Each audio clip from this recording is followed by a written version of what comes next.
Hi, welcome to another segment of Our Ventura TV. My name is George Alger, and today's guest experts are going to be talking about student exchange programs. To speak with us today is Heather Behrens, who is a program director at EF, and Angela Whitecomb, who is a program leader at EF. Welcome, ladies. Thank you. So, of course, the first question is, what is EF? I'm going to lead it with you, Heather. Sure. EF is Education First. It's our acronym, and we represent EHP, which is Educational Homestay Programs. So EF has several different divisions, and we're one of the nonprofit divisions of the program. Okay, good. So now we know what it means, but what does this translate into in terms of an understanding? Sure. What do you do? Well, we bring in students from all over the world. We get different countries every summer. They come for a short program, short program, where they're here for about 3.5 weeks, and they stay with families in their homes. And then during the day, while the families are working, during the week they go to language classes in the morning, and then we take them on excursions in the afternoon. And the host families join us sometimes and go on these excursions. It's a lot of fun. And then they go back home and they're with their families and they talk about how the day went and get to experience what it is to be in an American family, which is one of the things that kids like the most. Good. Well, I'd like to explore that a bit more in a moment. But do you happen to know how far back in time the idea of student exchange programs goes? Oh. I'm not sure for language travel in general, but I know that EF has been around since 1969. Okay. So our division shortly thereafter, but we've placed over 140,000 kids in homes in the communities throughout the U.S. So it's not just California. Yeah. And then how many different countries have there been programs with? Usually about 30. Right now I think we're about 17, but it has been up to 30. Good. And how does the process work? I mean, there's guys that leave. Do you only work on bringing people in the United States, or is there also bringing folks from the United States into these other countries? Both. Both. Okay. The company does both. Okay. Our local high schools, there's a division called EF Tours, where high school students, a lot of times with their teachers, they go on these educational tours of different countries. The Girl Scouts do it.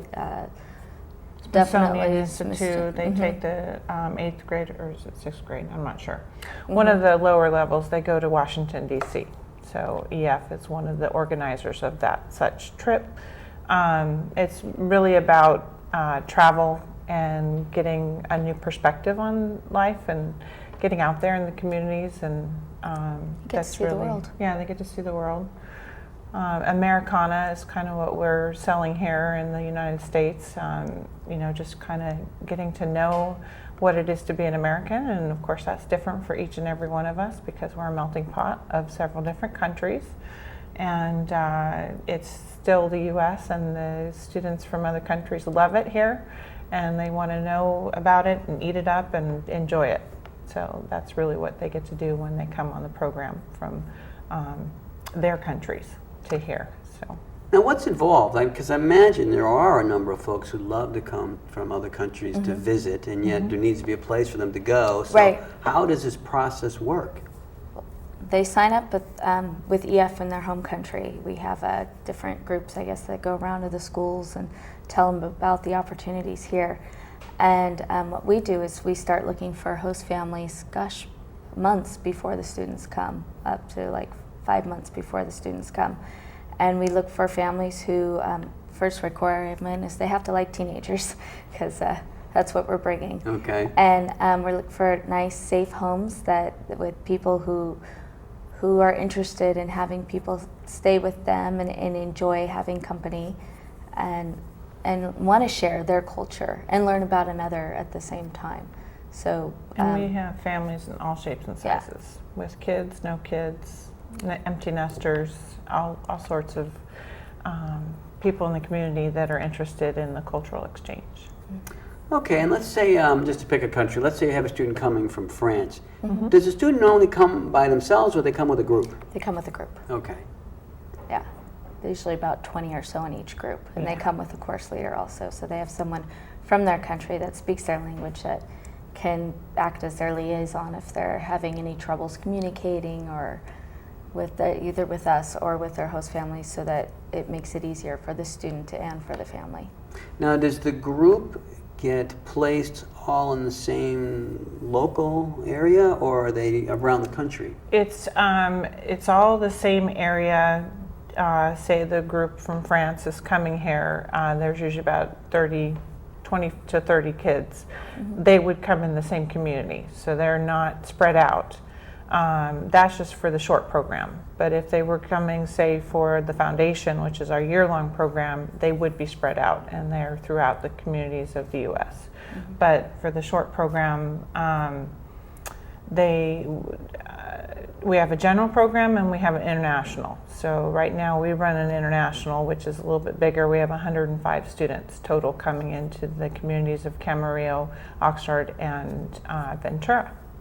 So in a general, there's usually about 34 or less.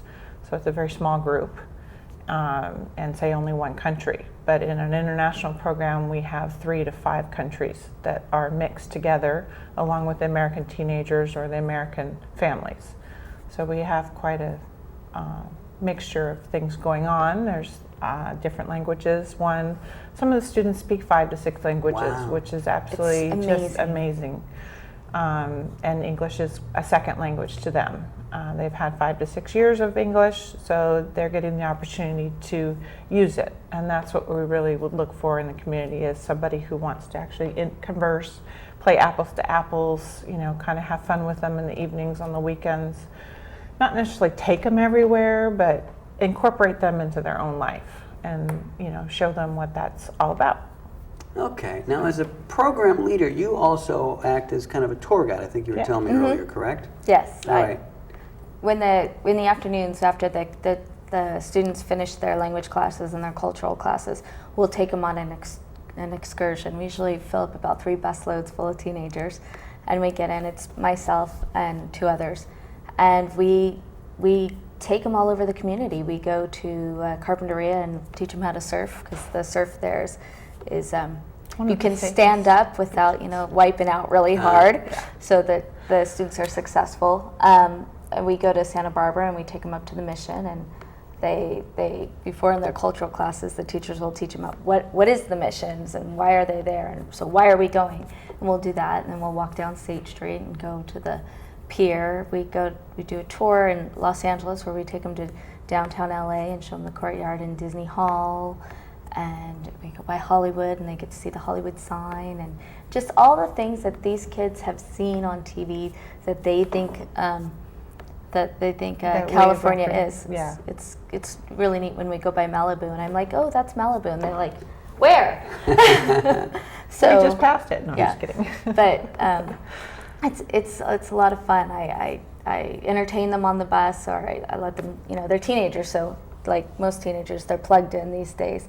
But we just show them around and we hang out. We have a lot of fun. I have 2 teenagers myself, and so I bring them with me, and we have a blast. It's a good experience for my children as well as those.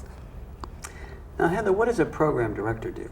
Well, I'm in charge of all the discipline. No, I'm just kidding. But you probably end up doing. I end up doing. No, there's not too much going on. We do have a couple of challenging students every now and then, but it's just maintaining the rules of the program. They have to not drink, they have to not smoke, they have to, nothing in those genres, shoplifting, that kind of thing. So I make sure that they understand that, and that we go through a process with them of what's expected of them, what's expected of the host families. I oversee our program leaders and just help them with guidance. I also jump on the bus, so I become a program leader myself. But as a director, I just kind of make sure that the program's going smoothly. So she does all the paperwork. Yeah, I do all the paperwork, yeah. Good, so speak a little bit about the type of homes you're looking for in terms of placement. Sure. Any size. Yeah, any size. It could be small, it could be large, but I mean families, dynamics. Go ahead. It can be an individual to a family with 5 kids. It doesn't matter. We've had senior couples that they want to remember their youth again, and having these teenagers in the home reminds them of what it was like to be young. Mostly we're just looking for people who are open to differences and enjoy having company. People who will take the time and engage with another individual and like to share their culture and like to learn about other cultures. We're mostly just looking for welcoming, safe, loving environments for these teenagers, a place where I would feel comfortable leaving my children. And that's kind of what we look forward is just somebody who's engaging. Obviously you can't have a criminal record, that's but just an engaging individual who likes teenagers and is willing to take them on and have fun. So I understand you have plenty of homes and you're not allowing any more people to... I wish! That would be a dream. No, we need more homes. Okay. We definitely need more homes. It's not a hard thing to do to host. We have bus stops that pick up the kids all over throughout the community. So depending on where you live, we tell them where the local EF bus stop is. You drop them off in the morning and you pick them up in the evening. But we really truly do love our host families, and we need more of them. We have a lot of kids who are looking forward to meeting an American family, and I'd be really sad if they got here and we didn't have a family waiting for them. And they're coming. They're coming regardless. They're on their way. Okay. Well, then we're kind of running out of time here, but could you really briefly state what the process is for someone who is interested in being a host? They can go to our website, which is ef.com/EHP. They can also contact me. Is it okay to give my phone number? Sure. At 805-766-0861. And we're looking for about 40 more families in the communities of Ventura, Camarillo, and Oxnard. So Ventura specifically, we would love to have about 20 more families here. It would be nice. Okay. Yeah, and we make it a really enjoyable experience. That's what we're here for, is to make sure that the host families enjoy their time while they're with the students and while they're here. Good. Yeah. Now we're just about out of time. Is there a summating message you'd like to convey to the viewers? Yeah, I just would say open your hearts, open your doors, come and experience someone from another country. I know that my children have benefited huge. They get tons of community service hours, and they make a friend for life. We've been to Germany, France, and Austria to visit these kids, and it's amazing the enrichment to your family that this program brings. Well said. Thank you. Well, Angela, thank you. Heather, thank you both for coming by. This is George Alger signing off for this segment of Our Ventura TV. Until we meet again.